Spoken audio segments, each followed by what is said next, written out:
हम में से ज़्यादा लोगों ने हर्षद मेहता के बारे में सुना तो होगा कि किस तरह उसने शेयर बाज़ार में धोखाधड़ी करके एक बहुत बड़े घोटाले को अंजाम दिया। उसने शेयर्स की कीमतों में हेराफेरी करके पूरे 5,000 करोड़ के घोटाले को अंजाम दिया। लेकिन क्या आप उसके चेले के बारे में जानते हैं, जो उसका सलाहकार भी था? केतन पारेख, जिसने पूरे शेयर बाज़ार को हिलाकर या कह लेंगे धोखाधड़ी करके पूरे 40,000 करोड़ के घोटाले को अंजाम दिया। तो आइए आज बात करते हैं केतन पारेख की, जिसने सन 2001 में पूरे इंडियन मार्केट को रख दिया। तो आगे बढ़ने से पहले मैं आपको बताना चाहूंगा फिल्म टिप्स के 3 नियम।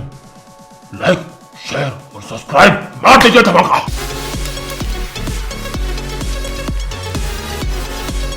तो आइए जानते हैं कौन था केतन पारेख। तो ये बंदा बेसिकली पेशे से तो एक चार्टर्ड अकाउंटेंट था, जिसने सन 1980 के दशक के अंत में अपने करियर की शुरुआत की।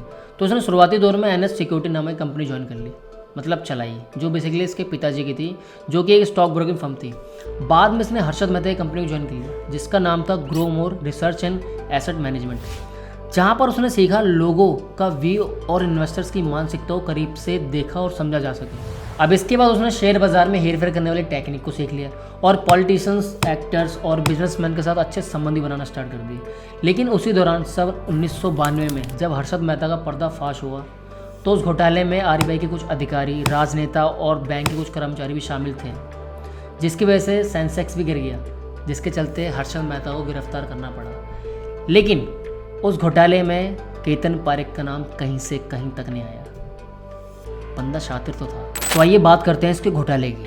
तो इस बंदे ने इतने बड़े स्कैम को अंजाम देने के लिए कलकत्ता स्टॉक एक्सचेंज का इस्तेमाल किया, ट्रेड करने के लिए, क्योंकि वहाँ के रूल्स इतने स्ट्रिक्ट और रेगुलेशन इतने ज़्यादा कुछ थे नहीं। तो वहाँ इस प्लान को एग्जीक्यूट करने के लिए वो जगह एकदम ठीक थी। तो आते हैं इस बंदे की सोच पे। तो इस बंदे ने रिटेल इन्वेस्टर्स को ट्रैप नहीं किया, इसने बड़े बड़े इंस्टीट्यूशनल इन्वेस्टर्स को ट्रैप किया, like corporates, banks, mutual fund houses, pension fund houses. क्योंकि केतन अच्छे से जानता था कि स्टॉक प्राइसेस पे इफेक्ट तब पड़ेगा जब हाई वॉल्यूम पे ट्रेड होगी। तो वो क्या करता था, सबसे पहले खुद हाई अमाउंट पे किसी भी स्टॉक्स में इन्वेस्ट कर देता था। फिर धीरे धीरे जब उसकी प्राइस इंक्रीज होती थी तो वो मार्केट में ऐसी न्यूज़ फैला देता था कि देखो देखो ये तो ऊपर जा रहा है। इस तरह बड़े बड़े इन्वेस्टर्स उसकी तरफ अट्रैक्ट होके और कन्विंस होके उसके स्टॉक्स में इन्वेस्ट करते थे। और जब प्राइस और इंक्रीज होता था तो वो एक बार में सेल आउट कर देता था। तो इस तरह उसने यहाँ पर पंप एंड डंप स्ट्रेटजी का इस्तेमाल किया। अब यहाँ पर सिर्फ प्राइस ही सॉलिड रीज़न नहीं था इन्वेस्टर्स को इन्वेस्ट कराने के लिए। इनफैक्ट प्राइस को जस्टिफाई करने के लिए केतन ने हाई ट्रेड वॉल्यूम का इस्तेमाल किया थ्रू सर्कुलर ट्रेडिंग। मतलब वो अपने कुछ ऑपरेटर्स को मैचिंग ऑर्डर प्लेस करने के लिए बोलता था, सेम क्वांटिटी और सेम प्राइस पर बाइंग और सेलिंग। अब इससे होता ही था, मार्केट में हाई वॉल्यूम पे प्राइस तो बढ़ता था, लेकिन इन्वेस्टर्स को ये लगता था कि मार्केट में इंक्रीज होने वाला प्राइस एक्चुअल में मार्केट की डिमांड है। थोड़ा कंफ्यूजिंग है बट शायद समझ में आ गया। तो MMCB ने केतन पारेख के लिए कई सारे पे ऑर्डर इशू किए थे, मतलब काफ़ी सारा लोन दिया था, वो भी बिना किसी सिक्योरिटी के। और यहाँ तक कि MMCB ने RBI के खिलाफ जाकर अपनी लिमिट से ज़्यादा पे ऑर्डर उसे इशू किए थे, जो कि बहुत गलत है, ऐसा करना नहीं चाहिए बैंक को। तो जब वो सारे पे ऑर्डर क्लियर होने के लिए गए तो पता लगा सारे बाउंस हो गए। और ये भी पता लगा ये बंदा बहुत बड़ा चिरान था, क्योंकि उसने दूसरे बैंकों से भी ऐसे लोन ले रखे थे और उन्होंने भी इसके नाम से पे ऑर्डर इशू कर रखे थे।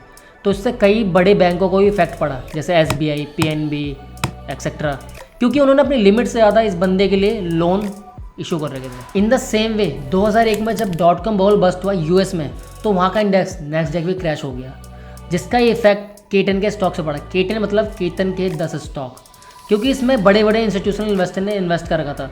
अब जब उन्हें लॉस होगा तो उन्होंने लॉस के चलते हुए वो केतन के स्टॉक्स को सेल करना स्टार्ट कर दिया। अब जब सेल करना स्टार्ट कर दिया तो केतन पारेख को लिक्विडिटी क्राइसिस का सामना करना पड़ा। और जो ब्रोकर कलकत्ता एक्सचेंज पे केतन की बिहाफ पे स्टॉक्स को होल्ड करके रखे हुए थे, उन्होंने भी सेल करना स्टार्ट कर दिया, जिसकी वजह से पूरी मार्केट क्रैश हो गई। और जो रिटेलर इन्वेस्टर थे उनको 2000 करोड़ का नुकसान हुआ। अब जब बात इन्वेस्टिगेशन की आई तो पता लगा जितने भी पे ऑर्डर बचे हुए थे वो बिना किसी सिक्योरिटी के इशू करे हुए थे। अब जो MMCB जो बैंक था उसके पास जो गिरवी रखे हुए थे शेयर्स, उनकी वैल्यू तो वैसे ही नहीं बची थी। तो MMCB बैंक अपने आप को डिफेंड नहीं कर पा रहा था, जिसकी वजह से RBI ने उसे डिफ़ॉल्टर अनाउंस कर दिया। बल्ले बल्ले। और इसके साथ साथ केतन को गलत तरीके से ट्रेडिंग करने के लिए और बैंकिंग सिस्टम में छेड़छाड़ करने के लिए अरेस्ट किया गया और 15 साल के लिए स्टॉक में इन्वेस्ट करने के लिए बैन कर दिया गया। पर आज भी ऐसी उठती खबरें हैं कि वो आज भी उड़ता तीर ले रहा है। मेरा मतलब है इन्वेस्टिंग कहीं ना कहीं से कर रहा है। तो इसी के चलते उस बंदे ने मार्केट को पूरा हिला कर रख दिया था, जिसके बाद सेबी और आरबीआई ने कुछ रूल्स में चेंजेस किए, पर आज भी कुछ सिस्टम में लूप होल्स हैं। तो मैं ये कहना चाहूँगा, सतर्क रहें, सावधान रहें, पर ट्रेडिंग करते रहिए। मैं मिलता हूँ आपसे किसी और दिन, किसी और समय, किसी और वीडियो में। तब तक के लिए do like share subscribe with the bell icon. मिलते हैं आपसे।